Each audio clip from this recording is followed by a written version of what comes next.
is John Clougherty, former ACC basketball official and former supervisor officials for the ACC and the Atlantic 10. And we appreciate you listening to the Crown Refs podcast.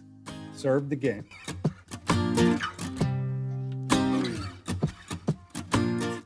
Our next guest to the Crown Refs podcast is a husband of 52 years and a father of 2 sons.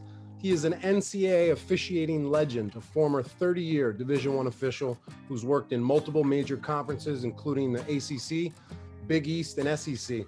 He took 26 trips to the NCAA tournament dancing in March, including 4 national championships and 12 Final Fours. I believe that's second to only Jim Bird. I think you were tied with Ed Hightower, according to Google. Also, the 1989 Naismith Men's Official of the Year.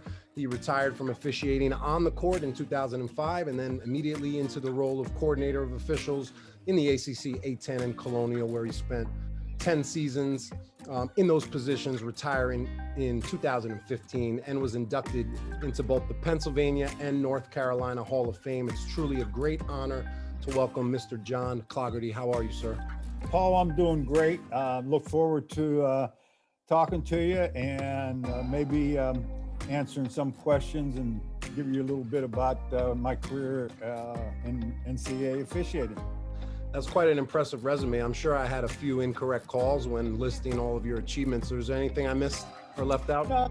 We could do more, but you actually, the introduction was great. And you mentioned Jim Burr, who I refereed a lot of games with, and I did not know he had 15 Final Fours, but certainly a deserving of those games. He was a long-time Big East official, and I always knew working with him, it would usually go pretty well. So, Mr. Clougherty, I have a wide range of questions and topics to discuss. I want to hear stories from your NCAA tournament days, insights on assigning, the coach and game management tips. But before we get there, there's a lot of officials listening who obviously recognize you and have heard the name. But there's a lot of young and hungry officials who may be unfamiliar with you. And so this is a great opportunity to connect the 2 different generations of officials and recognize the greats that came before us. So why don't you just take a few minutes, talk about who you are, where you're from, and your origin story into officiating. Oh, yeah, that's fine. I'm a Western Pennsylvania guy. Went to high school at Duquesne High School, was a high school athlete, played a lot of baseball, a lot of football, and kind of funny, I wasn't much involved in basketball as a high school athlete, but I went to Youngstown State University for undergraduate school and went to Kent State University for my graduate degree. First teaching position, after graduate school, I came south to Wake Forest University, 1969. Start working at Wake Forest, got more involved in officiating while I was at Wake Forest, Paul. But I started officiating. My officiating career was probably a lot like other officials. Certainly didn't have a whole lot of money going to school. They offered intramural games. So I jumped in there and start refereeing intramural games for a few dollars, $3 a game. Wow. $3 a game. You do 3 games a night. You had $9. You did a couple times a week. You had $18. You came home and took your future bride out for dinner or pizza and a movie. And I mean, my story is no different than a lot of things, but officiating was always fun for me. It never seemed to be something that I didn't like.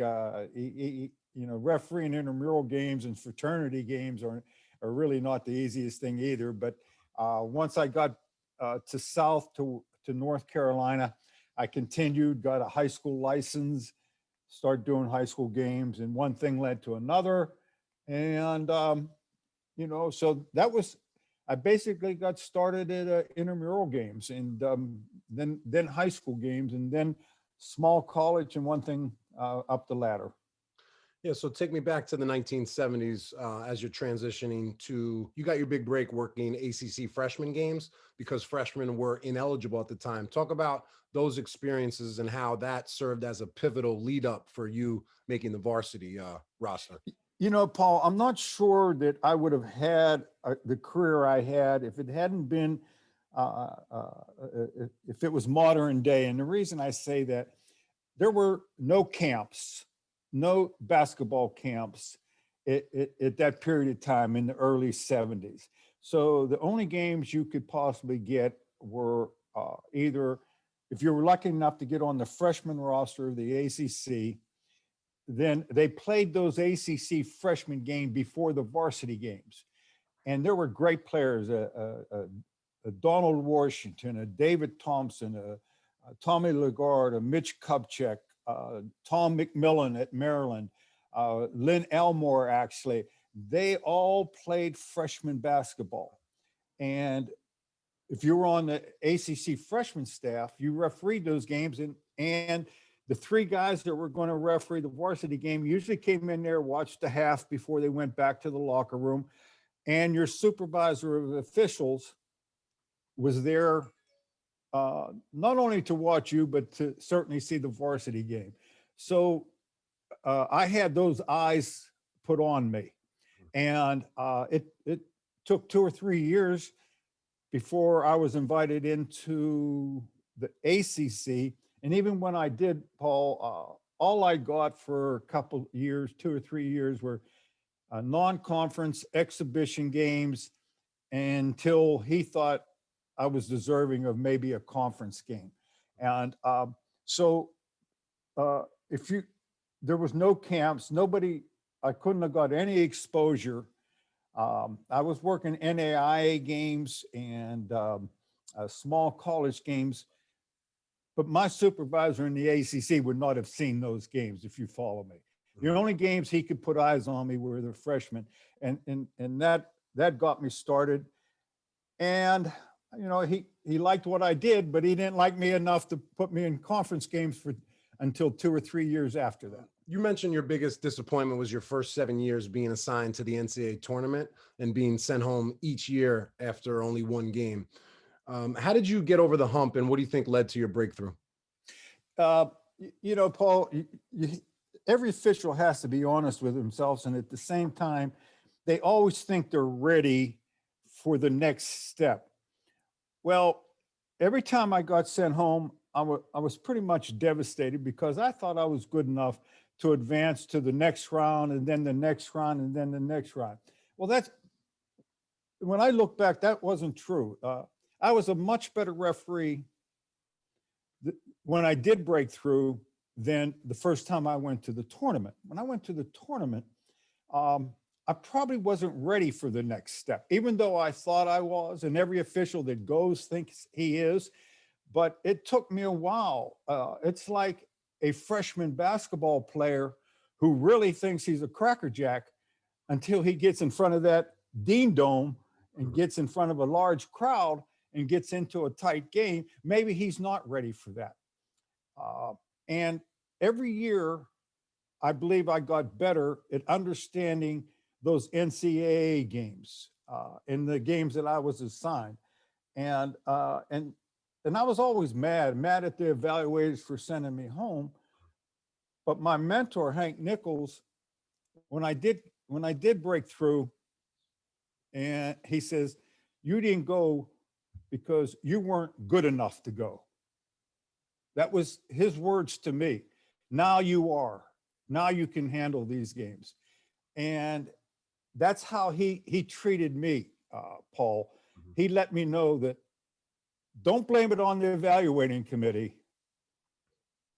You're ready now. You weren't ready then. So it was a hard pill to swallow at the time, but it was probably the right thing. It's all about accountability, right? It's all about accountability and being good enough.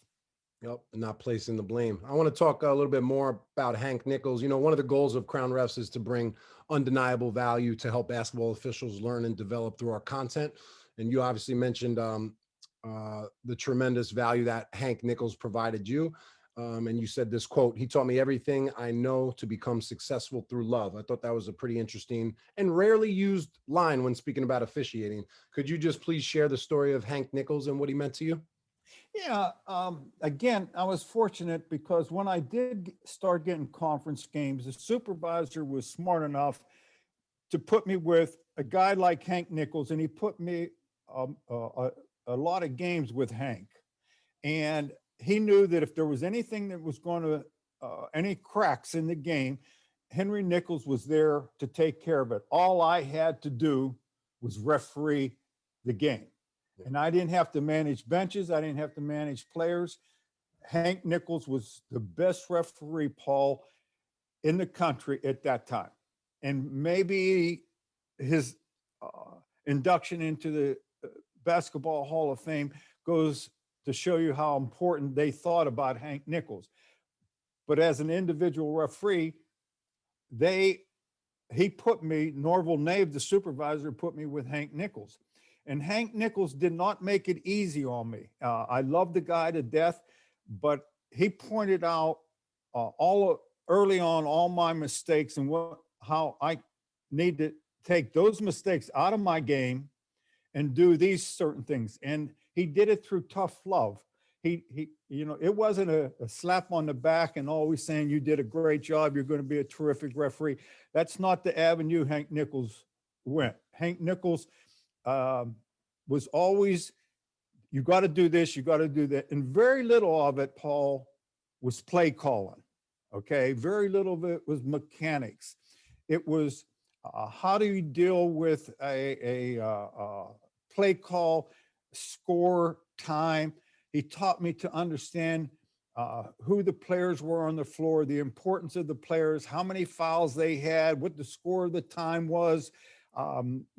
Everything as far as trying to manage the game and get through this game and make sure it's up to the players. And I could go on and on and on, but he was a master at that.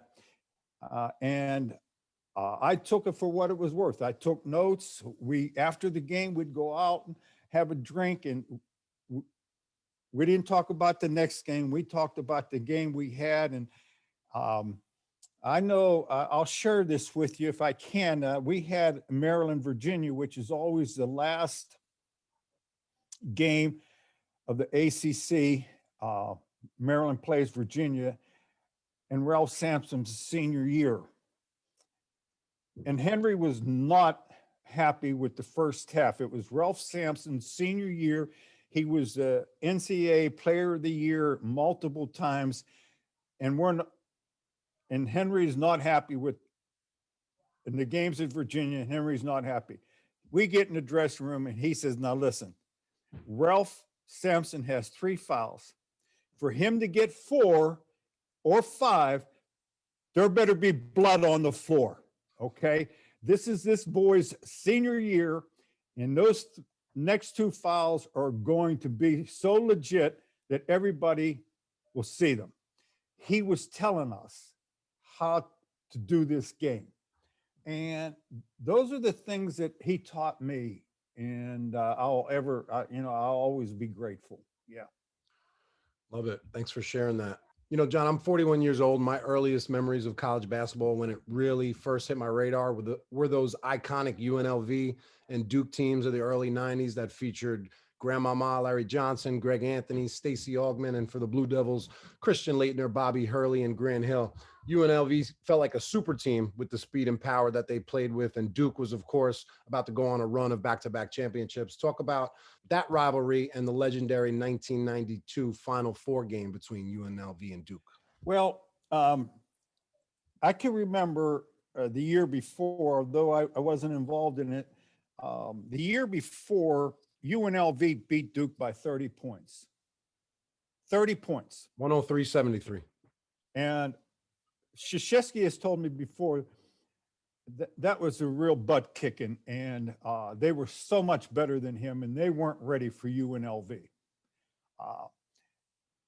Then I get assigned the next year, the semifinals between Duke and UNLV. I got a nice crew. I'm happy with the crew.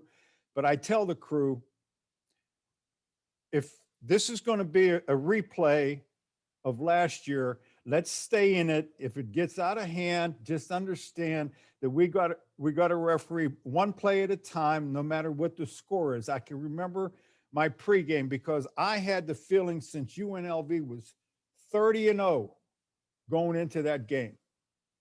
They had run the table and they had beaten teams by 20+ points every night. And I see this game and I say, it's going to be it could be lopsided. Make a long story, we get started and it was anything but that. Duke had a lot of toughness, and I would tell our listeners the difference in that game was Grant Hill. Grant Hill did not play the year before. Grant Hill is an exceptional player. And I still thought UNLV had probably the best defender. Stacey Augmon was the best defender in the country, and he was the best defender in the NBA. Stacey Augmon was a great defender. He faced up to Grant Hill, and Grant Hill sidestepped him and went right to the hoop and dunked it. And I says, the game will not be a 30-point game. Okay, this is going down. And it came down to Larry Johnson actually had a look. He had the ball, and he had a look, and he passed it out to Anthony, I think, or Hunt, one of the guards, and they had to take a quick desperation shot. But it was a sensational game, and probably other than my first NCAA game, that was probably the most memorable because of the situation, how good UNLV was. But Duke measured up, and they were much better.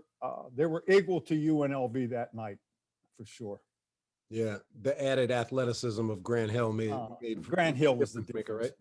right? Yeah, Grant Hill was the difference. And you wouldn't think one player, but if you ever had a conversation with Mike Krzyzewski, he would tell you Grant Hill's a Hall of Famer if he doesn't get injured in the NBA. He was that good. Easy. Absolutely. John, it's fascinating. You've worked multiple decades, 70s, 80s, 90s, 2000s. Did it feel like the early 90s that the game was starting to evolve and improve? I did a lot of refereeing in the Big East, and which I loved, but there was no better. And I'm an ACC supervisor of officials for 12 years, but there was no better league than the Big East. I mean, every team had a Derek Coleman, Patrick Ewing, and the great player at St. John's that coached at St. John's this last couple years. Chris Mullen.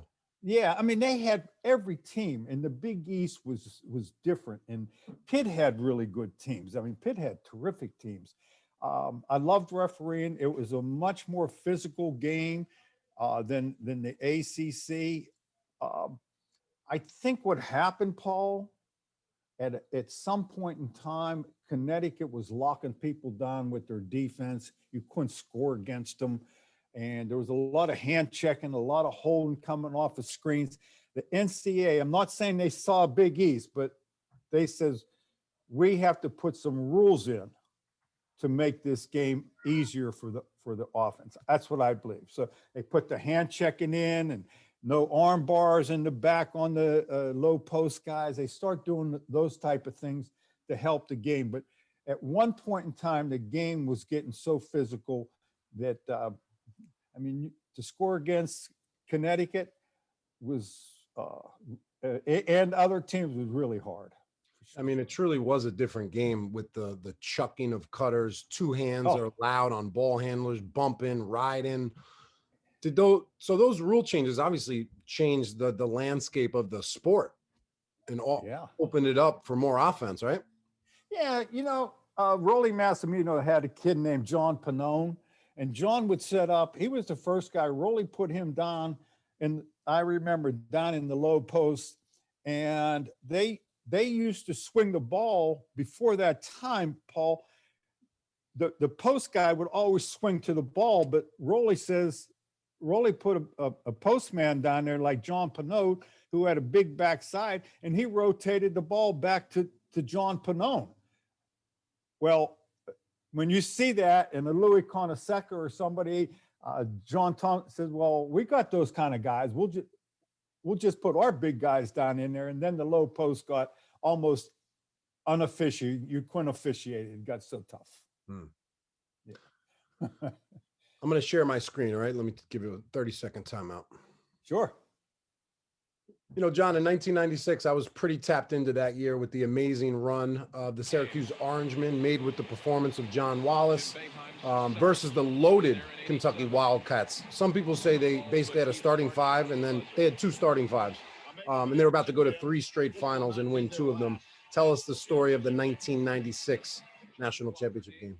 Well, that's interesting. You show that those 2 guys are with me were a lot of help. But one thing remember about that game, and it's not the game itself in some ways, but it was played in the Meadowlands, and Meadowlands held about 20,000, 22,000, Paul. And after that, they took it to domes. They were never going to have an arena that only held 20-some thousand. So they start taking it. And now the arenas are 3 times that number. But the other thing is Rick Pitino was Jim Boeheim's assistant. That he gave Rick his first job. And Rick was an assistant, maybe even a graduate assistant. So Boeheim gave him his first position. And now, a few years later, I don't know how many, Rick Pitino is playing his coach that gave him the chance in a national championship game.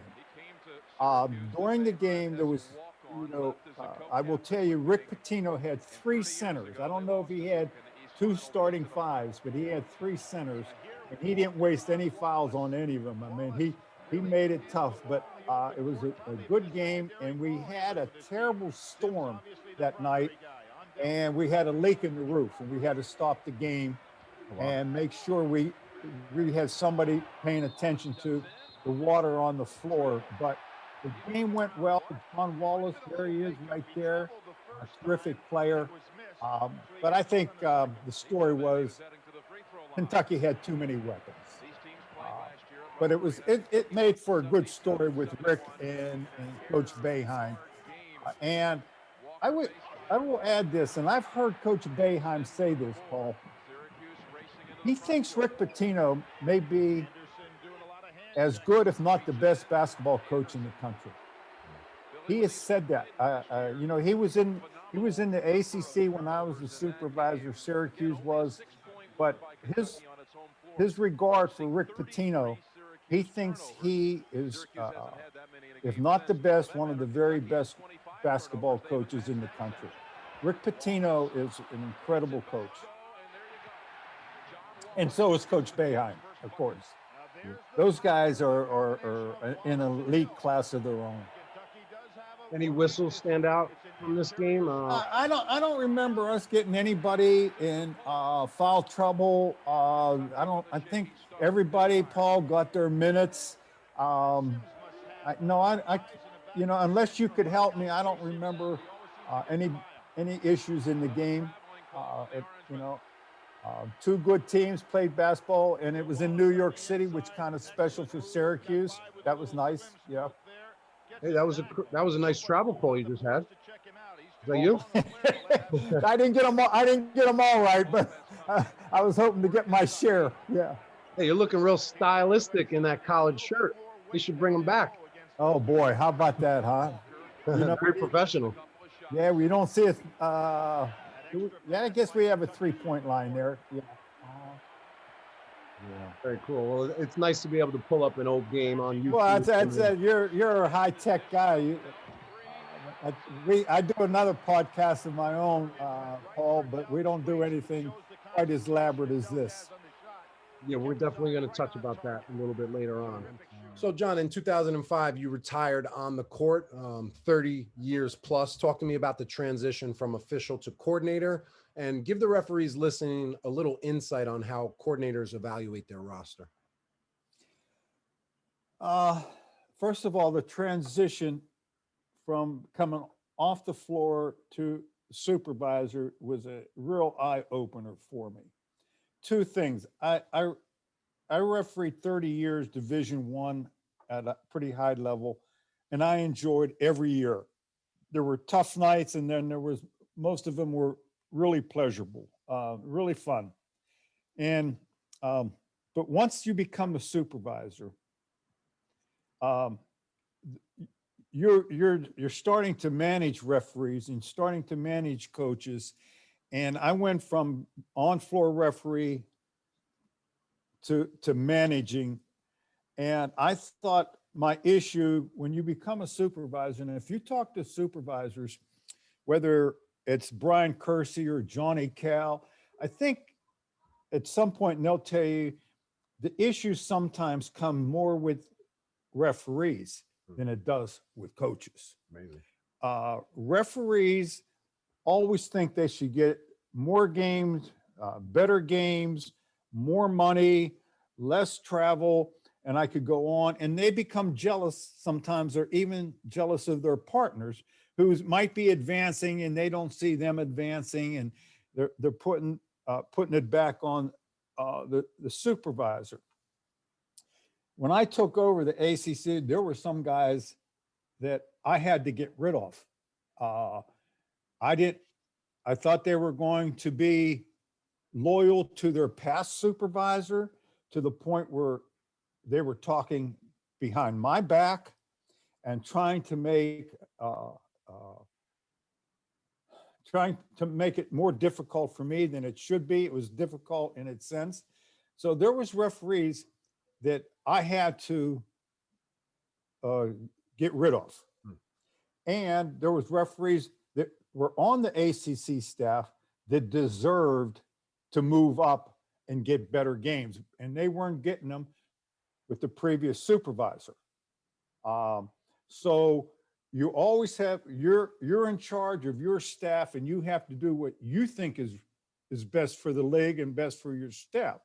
So it took only a year before I got rid of what I felt I need to get rid of and move others up, a Mike Eaves or a Roger Ayers or a Jamie Luckey, a Brian Dorsey. Those guys all advanced and all got better games and more games. I think every supervisor, Brian Kersey right now is doing he's not getting rid of the guys. I don't want to say that, but he has his eyes on some nice young guys that I didn't use. Okay. And they deserve a chance, and they're doing a good job. So that transition period, it takes a while before I got my staff where I wanted it. But I first had to get rid of what I thought was bad blood on the staff. And they were committed to the previous supervisor. So, you know, it's not easy. And I get asked this question all the time. Do you miss your job as a supervisor? And my answer is, it took me a while because I missed refereeing. If you're a referee at heart, your best fun is on the floor refereeing the game. When I stepped away at 60 years old, I took into management, and I'm not sure after a few years, but initially I was on training wheels, and that was a tough period, but there was not much I liked about supervising officials. I did it. It was I did it a good job for the ACC, the A10 and the Colonial, and I did it, but there's not, every day you're putting out fires, every day there's a heartburn going to be somewhere. Okay. So that's the difference between supervising and officiating. Talk to me about the relationship between the official, the assigner, and the coach, because Is it somewhat of a conflict of interest because you're working for both the officials and the coaches? Talk to me about that dynamic. Well, it's a good question. Our coaches should never be concerned about a coach well, they should be concerned about their supervisor, but they should never be concerned about their coach. If they do the job on the floor and the job that I want them to do, they should never be concerned about what the coach's grade will be. Okay. They're not there to satisfy the coaches. And in my 12 years as supervisor, there were many coaches at some point in time wanted an official removed from the game that he was going to have. Maybe in one particular case, a coach got tossed, and he saw on his schedule down the road he was going to have that official, and he wanted that official out of his game. And I said, we don't do that. Good. I says that we're not taking any. He said, well, I need to call the commissioner. I says, then you need to call, but the commissioner is not going to have that referee removed. We're not taking referees. He did his job. You were out of line. You got technicals and you got ejected. He did his job, and he's not coming in there to get you again. That's what they think, Paul. They think, oh, he's coming in here. He didn't like the way my behavior. And I just says, we don't take people out of the games. That's not what we do. Okay. Now, I think that there are times where I may look at a schedule and I've done a bad job scheduling that team too many times. Okay. You don't need to see Carolina 5 times in a conference game. That's on me. So I'm taking you out of there. You're not losing a game, but I'm sending you to Boston College. Mm-hmm. And you know what? He said, you know what? Good. I don't need to see a team. So I don't know if that answers the whole question, but the other part of that is my commissioner says, John, going forward, you're taking this job. You deal with coaches. All coaches will be instructed to call you. All athletic directors will call me. Don't take any calls from athletic directors. Okay. Whether they're happy, unhappy, whatever, with your officiating. If they call you, say you need to call the commissioner. I take all calls from coaches. So that's how we had it planned out. Interesting insight. Let's double click down on this. Talk about sportsmanship, particularly the coaches, because here's a quick stat. 70% of new officials quit after 3 years due to abuse from coaches and parents. So obviously, big picture perspective, the industry is in trouble. Turn on any Division I game and just watch demonstrative behavior from the sidelines consistently. And we give them numerous opportunities to vent and let their frustrations out. My question for you is, how have we allowed the college basketball coach so much absolute power in our game? I saw that question, Paul. I may be like that. You just gave me an interesting statistic about officials quitting after 3 years. I don't know if they're quitting because of abusive behavior by the coaches or lack of the school administrators making sure their coaches but if you watch an ACC game or a Big East game, you'll see coaches complain, but I don't see, that question was, do the coaches have all the power? I don't see that, Paul. I don't see, we have some tough coaches, but most of the coaches, as a supervisor for 12 years, they're pretty fair. This is getting off track here, but this is going to be a long story, but I had a young official that you would know, you would recognize. He's in the league for 1 or 2 years, and he has to dump one of the coaches in a conference game. The coach came right out after him. He told the coach to get back after the first technical, and the coach kept right after him. It was at his home gym, and that referee stood up and dumped him. And I called him afterwards, and I says, could your partners have helped you in that? He said, John, don't go to my partners. This was about that coach and me. And it was on me to get him because he was out of line. And because I was trying to get this guy around the league without having, it was second year. But he said, no, John, don't, my officials did not need my fellow get involved in this. This was on me and on that coach. He did not like what I was doing, and I had to get rid of him.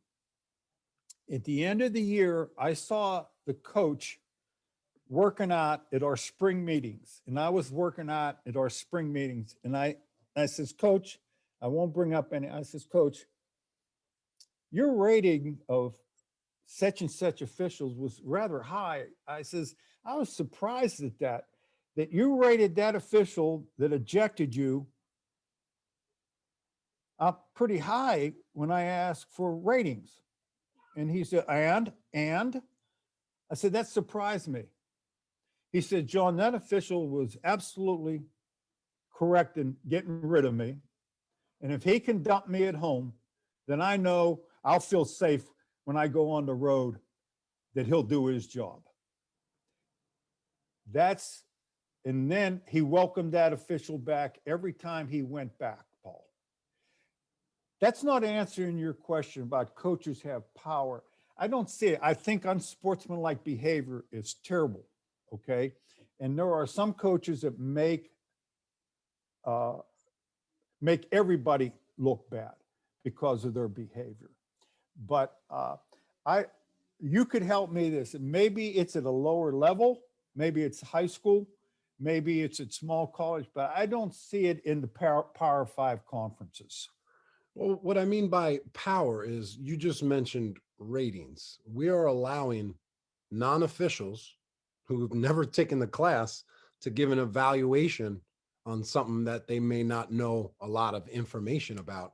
And then to double down on that, if they don't like us, and I know you said in your league, you wouldn't allow a coach to take someone off the game. It's not like that throughout the country. Coaches can pick up the phone. And again, I'm speaking generally. I'm not necessarily I'm speaking generally. But a coach just got ejected for cursing at you. Now he gets to go pick up the phone and add more insult to injury and try to take money out of your pocket. So we're letting him rate me, and now we're letting him control my games. So that's why I say the power. I believe, I hear you, and I believe that might be the case. I was at a different level, Paul. We have a good friend in Ron Taberski. He does PIAA, and he would be a better guy to answer those questions, okay? Not that there's got a bunch of renegade coaches out there, I'm not saying that, but I just never experienced that. But I believe I get Referee Magazine too, and I see all those numbers and some of the misbehavior that's going on. So, I hear you. Yeah, I mean, I've taken a little bit different of a role with my platform. I'm trying to improve the respect towards officials, both in the game when I'm working, but big picture for everybody else, right? And I'm just noticing the lack of sportsmanship towards dating back to the black and white days of television. From the beginning of sports, from the beginning of basketball, I was watching Hoosiers the other day. I pulled up a clip. It was an actor, but he's, yelling at the ref, which is common. Then I pulled up a 1990s clip in a basketball movie again. So it's common in pop culture. And I'm just wondering how long it could go on for that we can allow these educators of institutions to behave one certain way. I don't feel like it's good for the game. Yeah, it's not. And I could see you have a passion for that, and or trying to improve it and get it straightened out. I just think that parents are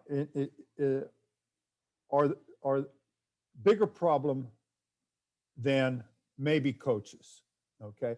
I have some grandchildren that play, and if they get called, if they're playing and if Johnny gets called out on strikes, they want to, they say it loud enough to the umpire who's out there doing the best he can.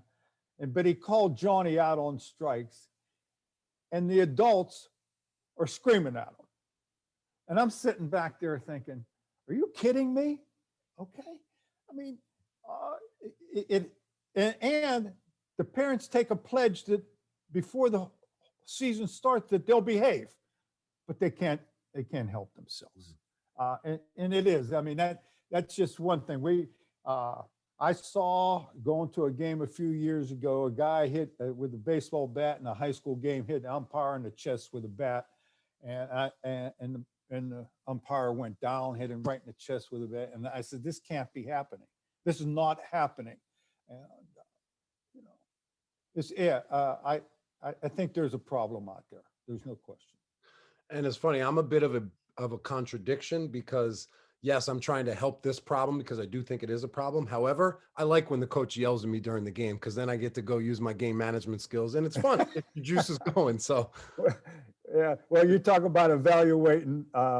That's one of the things that you hope when you're looking at a kid at camp that he'll get a tough game, and or a female get a hard, tough game, and see how they do with a coach that wants to give them a bad time on the sideline.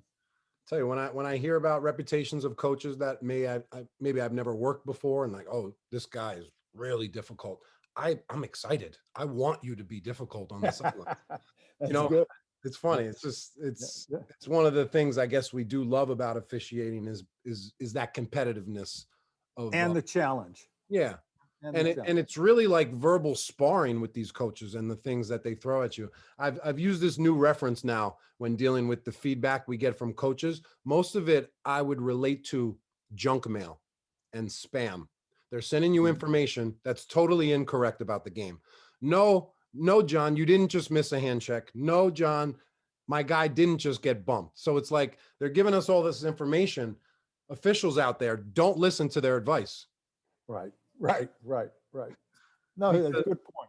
Because a referee, you know, officials, coaches require so many explanations from us. But here's the bottom line. A referee has never given a coach any insight that has helped him win the game. And a coach has not given a referee any insight that has helped him got the play right or become a better official. So how about we just focus on our task? The game is hard enough as it is. You can't ref and coach at the same time. It's hard enough to just ref or coach. Good point. So there's our little sportsmanship rant. I hope people enjoyed that and got some value out of it. I have another question, John. I did mention that you had two sons, but I failed to mention the fact that one of them is an ACC football official and the other is an ACC basketball official. Talk to us about your sons as officials and the premium mentorship you were able to provide them coming up.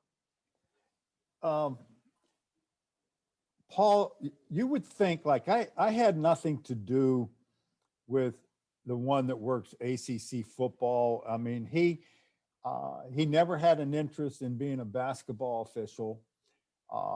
He started early in football, and he was a football player, and he worked hard at it. And I really had no strings to pull to help football wise. But he just, you know, maybe the name helped him a little bit.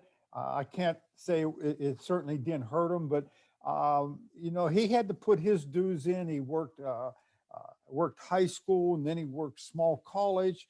Then he got an opportunity to work some non-conference ACC games, and then he got better and better, and to the point where he gets a full ACC schedule. But I didn't teach him anything, Paul, about football officiating, because I have to ask him now.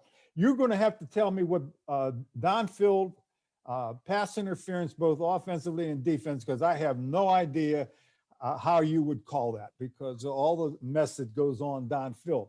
My basketball guy, Tim, who referees in the ACC and the Big East, I tell you who caught Tim's eye was Art Highland. He saw Tim work a little bit. I'm not sure exactly, and he said, you know, I really like Tim's demeanor and how he handles the game, and you know, both of them are fairly athletic. They can run, and that's one of the things when I look at an official at camp. I want to see if he's athletic enough. That gets you a long way if you can run and you look the part, quite honestly. But Art Highland's the one that gave Tim an opportunity.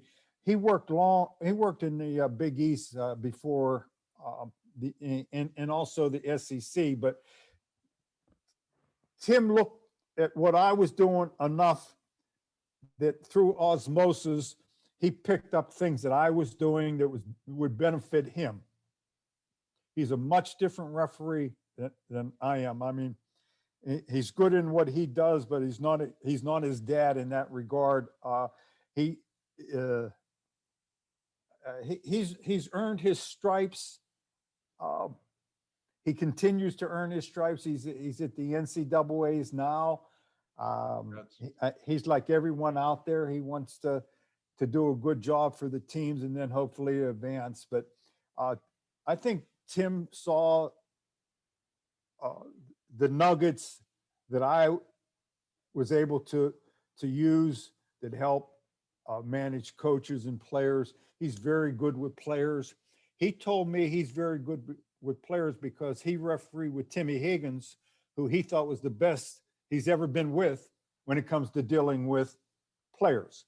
So he learned that from Timmy Higgins. Timmy Higgins taught him how to quiet a player down, get him settled down so it doesn't go any further. So Tim learned that from him. And his supervisor is Johnny Cal, who was a guy that I refereed a lot of games with. And he's got a great mentor in Johnny Cal. So they're both doing well. I'm proud of both of them. And I get to watch Connor during football season and Tim during basketball season. Congratulations, man. That's awesome to have two sons following your footsteps. I'm sure you're really proud of that. And we wish Tim best of luck in the NCAA tournament, multiple rounds of games. Yeah, I hope so. We have a few audience questions. When I have a signature series guest like yourself, I like to poll the audience just to hear a little bit some of their questioning.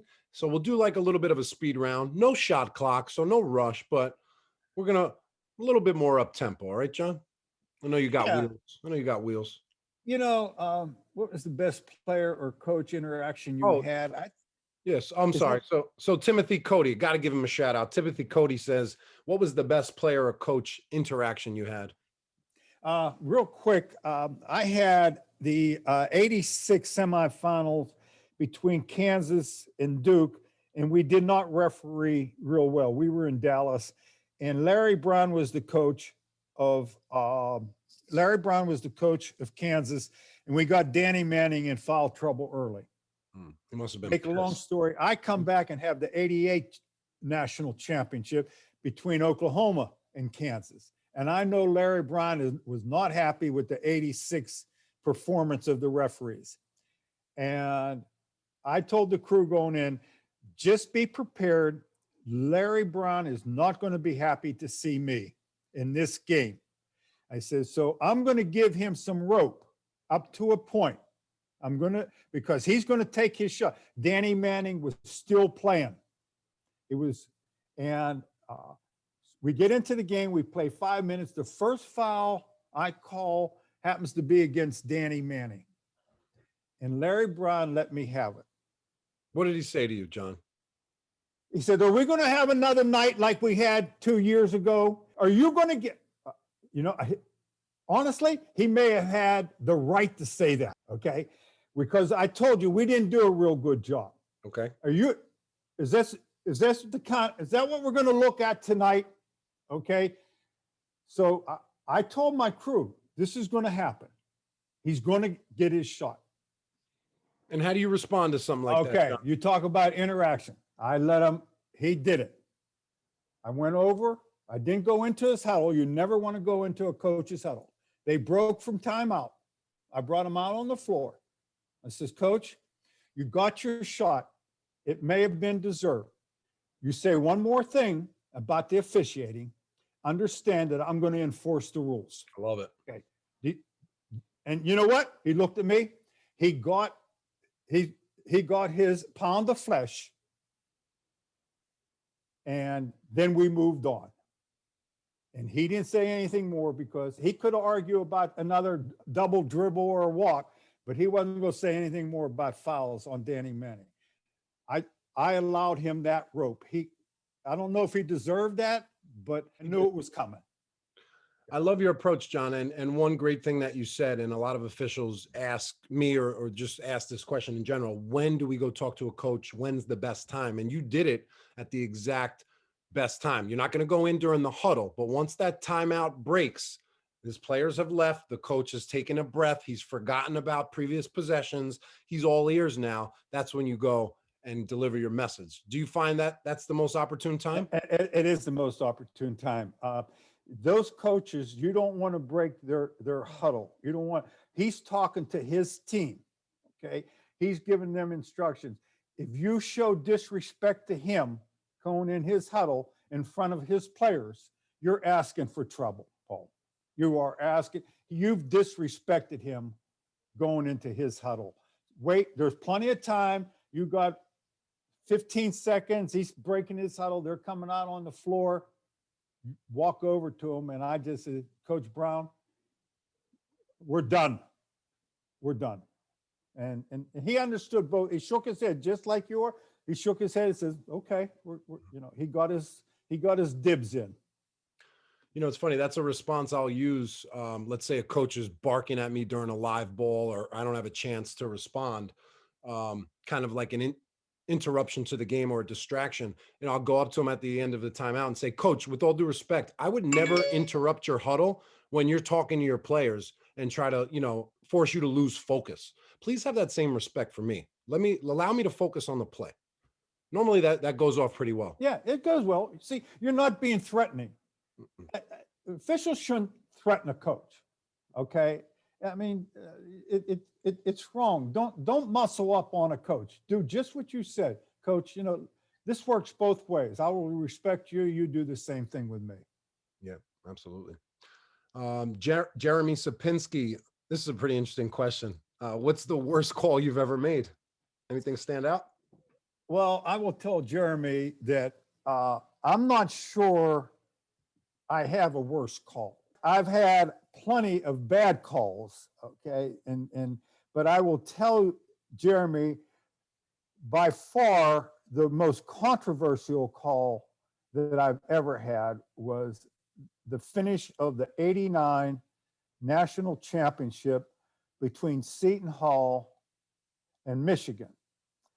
And Jeremy, I would tell you that, was there contact?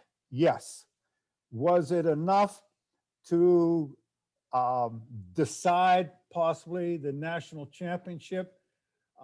It's certainly the most controversial. And I tell this often because I am never afraid to say something that might happen or might help. In this particular game, 1989, we're in the first overtime game, and Seton Hall misses a free throw with 4 seconds to go. And Michigan races the ball up the floor. Everybody is in a hurry. Both defensively is trying to get back on defense. Offense is rushing the ball up. There's 4 seconds. I have to get to the baseline to see if I can get a play. Everybody, the fans are chaotic. Both coaches, one screaming, get up the floor, one screaming to get down. We're in a hurry. The person that needs to be in slow motion is the referee. Yeah. He needs to be slow. He needs to have a slow whistle. And I committed the sin of having a fast whistle. And if I wait a second or so, maybe I can filter it out. But I got in a hurry, and I'm the one in that arena that needs to be slow. if you can remember that, Jeremy, when you're in that situation, take your time. So it ended up being a huge controversy. PJ Carlissimo was outstanding with me. He never criticized the call, but that's probably the toughest play I've ever had. Wow, Jeremy Sapinski is getting some top level tutelage directly from you. Thanks for doing that. Christian Cotard has a question. How do you handle negative partners? You know, I saw that question and I thought that of all the questions, that might be not only a great question, but a hard one to answer. I'm not sure, Paul. Some referees are just hard to referee with because they never think that they miss a call and everything they're doing is perfect. When you know that nobody's going to be perfect when it comes to officiating, but they're apt to put the blame on. Remember when I told you I took over the ACC, I had a couple guys, okay? I would watch these games and then those two crew chiefs had to call in their games and tell me about the games. I watched the games and all they did was criticize the two other guys that they refereed with. And I'm watching the game. They were probably better than that person, but they were always ready to say, oh, they did this and they did that, and we got in trouble and here and this and that. And I can't answer that question exactly right, but officiating is a team sport. And all three referees have to do their part and have to work together. The strength of the crew is only as strong as its weakest link. So if you got one guy in there that is not going to do his job, then you're going to have a night that's not as good as it could be. And but it's, you know, I've been in some locker rooms that were not comfortable because you have to tell. I've been in a locker room and I had to say, we can't do this game with two people.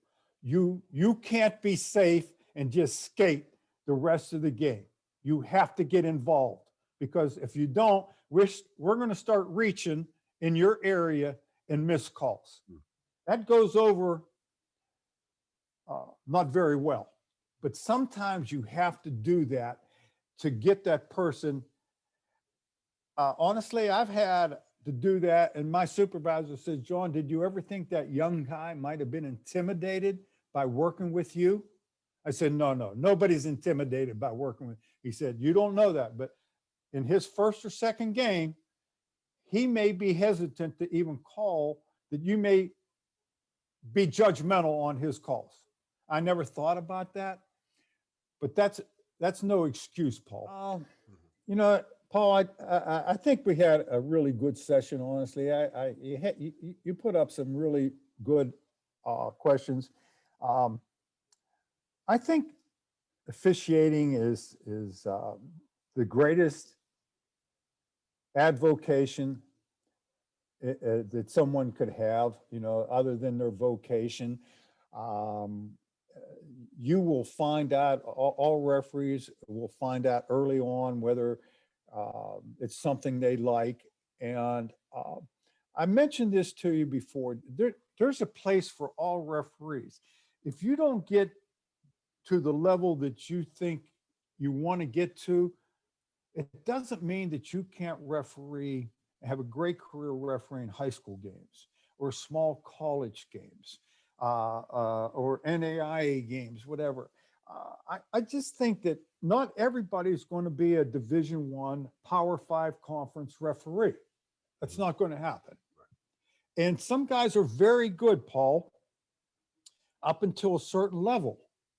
And for whatever reason, they can't make the next step, even though they work very hard. But then that shouldn't get them out of officiating. I see a lot of really good high school referees. And, you know, if you enjoy and you don't get to the level you want to, don't give up on it. Just enjoy the games. I'm not sure I would have done it, and gone back and refereed in the high school, but I think it's a great avocation. And we can't forget, whether it's a Power 5 conference or local high school, we're doing this for those players. We're not doing it for the coaches. We're not doing it for us. We need it. We can give a service to those players, and we should feel good about that. On a Friday night, going into that high school gym and doing a great job for those players, at some point in time, they'll appreciate that, and you should not forget that. No official should forget that. You're performing, you're getting some money, and maybe you can take your wife out to a nice dinner. You're not going to make much more money than that, but you're performing a good service. John, I want to give you an opportunity to say any last thoughts to our dedicated audience of basketball officials that are listening. Is there anything else you'd like to leave them with? No, I've enjoyed this. I hope I've passed on some things. But Paul, you're performing a service also. I didn't know anything about you. I didn't know anything about your podcast. You obviously do it very professionally. Your name came by, Andrew Murata, who we know, okay? And my hat's off to you. They're not going to pick up everything up I talked about. All they got to do is pick up one or two things, and it makes it worthwhile. And, I have my own podcast. It's much different than what you do. I do it with a local newspaper. We have a podcast, but I encourage you to keep it up. And I saw what you posted. You sent me some of your posts. That's pretty impressive. Just keep it up, and I hope your audience grows. I hope it does. Yeah. Thank you for the kind words. I really appreciate it coming from a guy like you. Let's talk more real quick about your podcast. Plug it.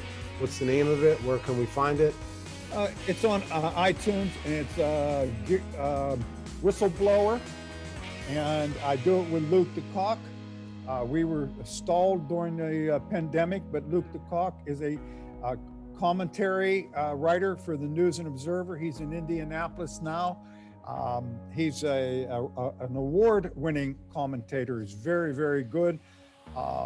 Good friend of referees, and like all commentary, it could be controversial, but he and I do the Whistleblower, and you can find it on iTunes. Well, thank you for giving back to the game and putting out content and information for other officials to grow from and help push our industry forward. So I commend you for that. And I want to thank everybody for listening to the Crown Refs Podcast, the audio experience for basketball officials. John, thanks for joining me. Serve the game.